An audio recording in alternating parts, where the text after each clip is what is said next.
¿Qué hago si en mi iglesia me han suspendido todos los privilegios y responsabilidades? ¿Qué debe hacer un creyente que aborrece su pecado, pero es adicto y no quiere dejarlo? Cometí adulterio y mi esposa se divorció de mí.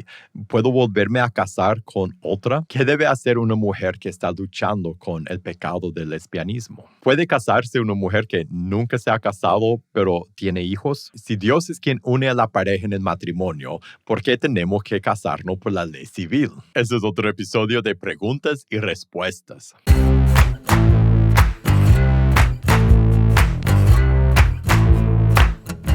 Hola, bienvenido a pazcondios.com. Mi nombre es Felipe y este es otro episodio de Preguntas y Respuestas. En pazcondios.com nuestra misión es capacitar a líderes para equipar a la iglesia. Y si quieres ver todos los videos que publicamos, suscríbete a este canal, prende la campanita de notificaciones.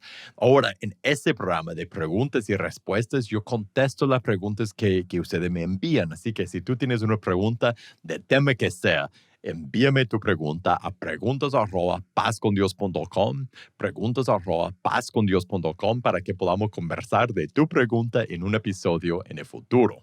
¿Qué puedo hacer si en la iglesia no me toman en cuenta?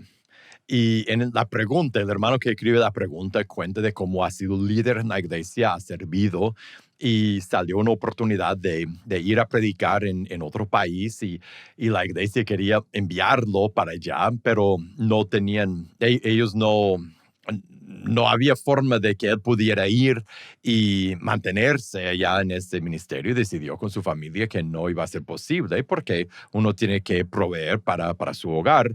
Y a partir de eso dice que lo suspendieron sin ninguna razón. Dice, ¿qué decisión puedo tomar ya que sigo en disciplina de parte del pastor? Pues no soy tomado en cuenta en nada de la iglesia. ¿Cómo puedo seguir así estando en el olvido de los líderes, pero no de la gracia de Dios? Bendiciones.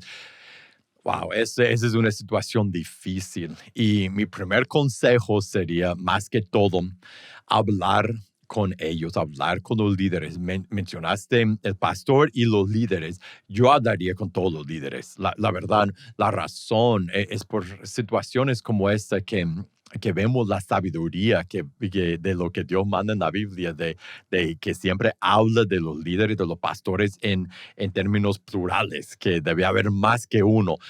Habla con todo el liderazgo, hable con ellos y exponga tu caso y tal vez ellos entre todos pueden, cuando está abierto, cuando todos lo ven, cuando lo están hablando entre todos, cara a cara, eso es algo de cara a cara, no así por teléfono, por texto, por mensaje, por email, eso es cara a cara, cuando todos están hablando, muchas cosas se resuelven. Y algo que yo he observado, y tal vez has hecho eso, entonces no preste atención a lo que voy a decir, pero algo que he observado en las iglesias, que muchas veces sentimos algo, pensamos algo, nos quedamos callados, no decimos algo.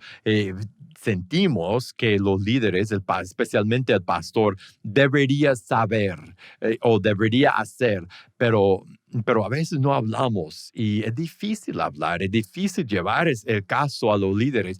Y mi consejo es que haga precisamente eso, que hable con todos los líderes de una vez y que ponga tu caso. Tal vez entre ellos en el momento digan, ¿sabe qué? Nosotros ahora vemos que no cometiste ninguna falta. Tal vez al final ellos digan, ¿sabe qué? No estás tomando en cuenta eso y nosotros sentimos que no podemos confiar.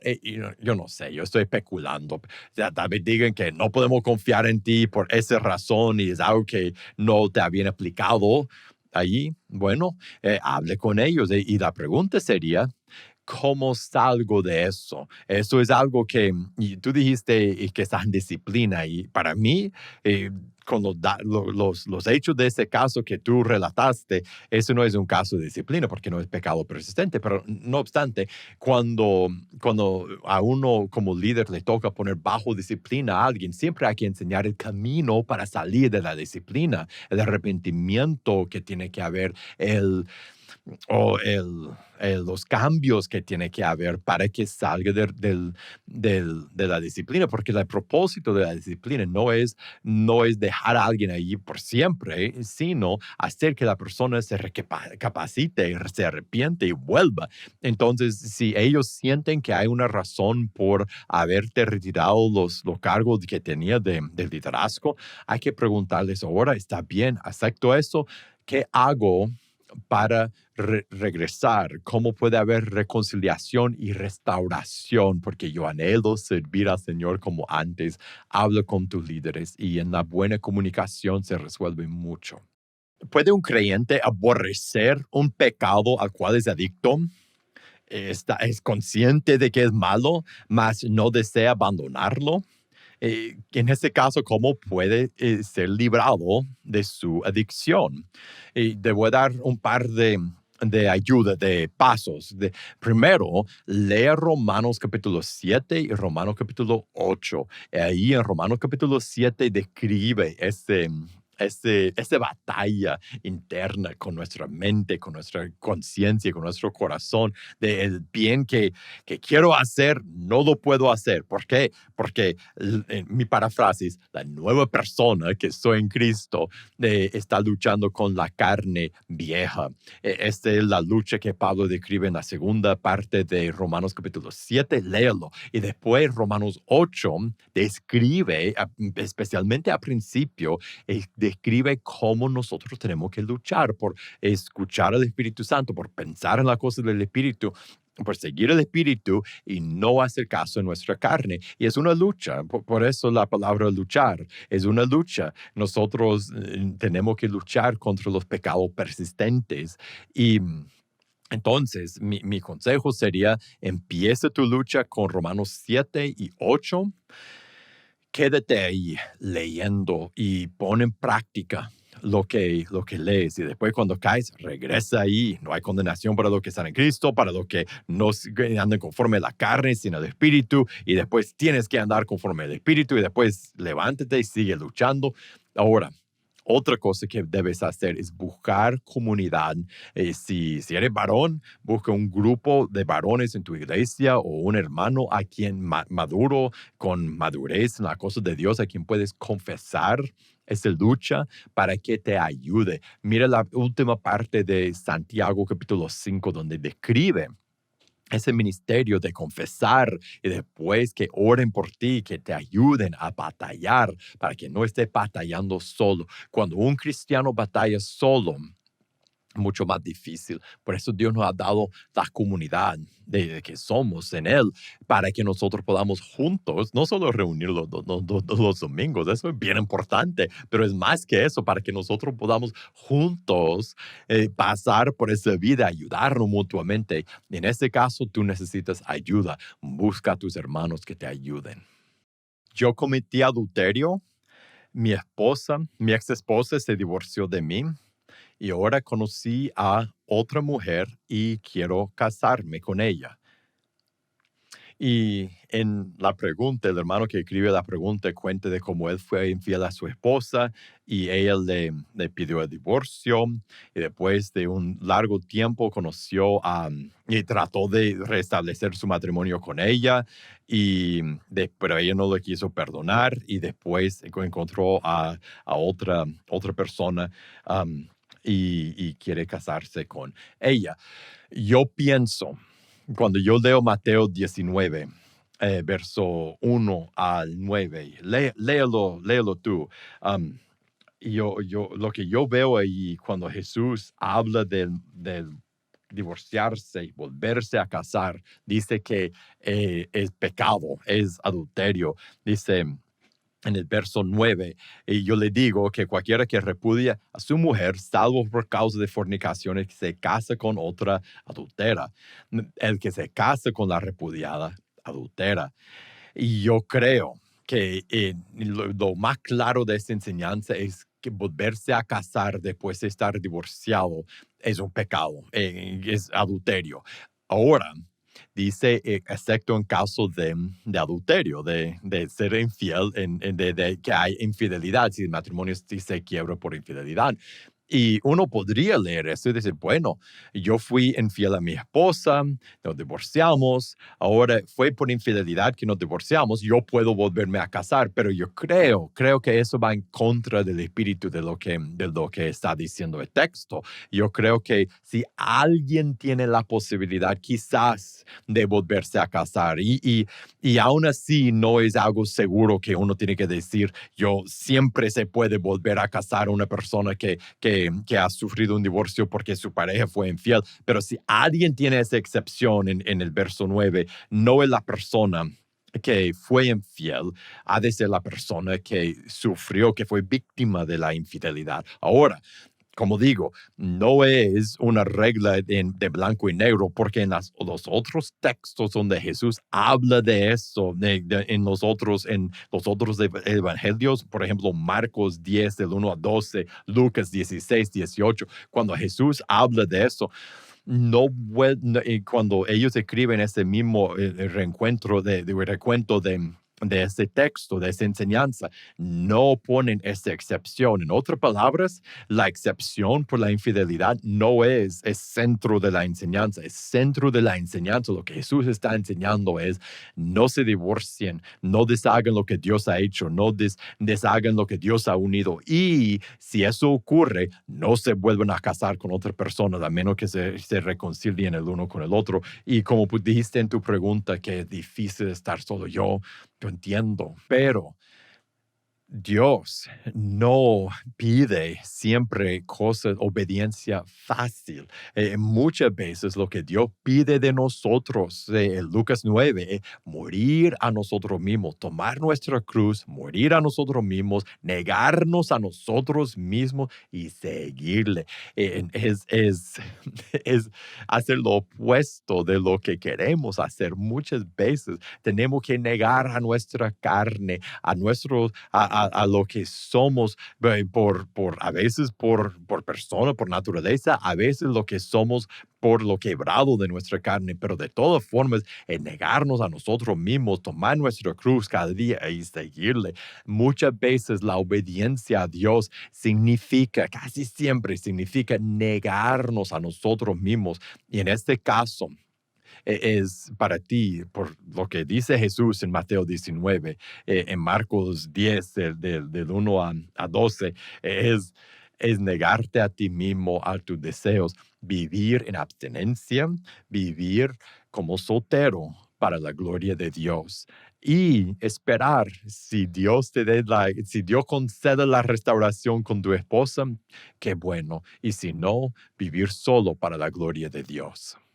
Si una mujer le gusta a otra mujer y sabe que comete pecado, y ya le pidió perdón a Dios, pero vuelve y cae en la tentación, que puede hacer, está muy arrepentida. Lo que, lo que tú estás describiendo ahí es la lucha con el pecado persistente, que si quitas el pecado específico, esa lucha es la lucha que todos hemos experimentado y experimentamos con nuestro pecado persistente. Todos luchamos así, debemos, todos los que estamos en Cristo debemos luchar. Si tú estás en Cristo, es el primer paso. Si tú te has entregado a Jesús para arrepentirte, bautizarte, si tú eres una creyente en Jesús, una cristiana, lo que debes hacer es aceptar que esta es una lucha. Dos, que es pecado, como ha dicho, tú sabes que es pecado, pero aceptar que es una lucha contra algo que Dios ha prohibido y que va a ser una lucha hasta que tenga victoria. Y tal vez, como para todos tenemos luchas, diferentes luchas, tentaciones que son más atractivas a cada uno que otras. Tendrá que aceptar que tal vez eso será una debilidad, una área débil, una área donde entrará tentaciones para el resto de tu vida. O tal vez Dios te librará totalmente algún día de esa tentación.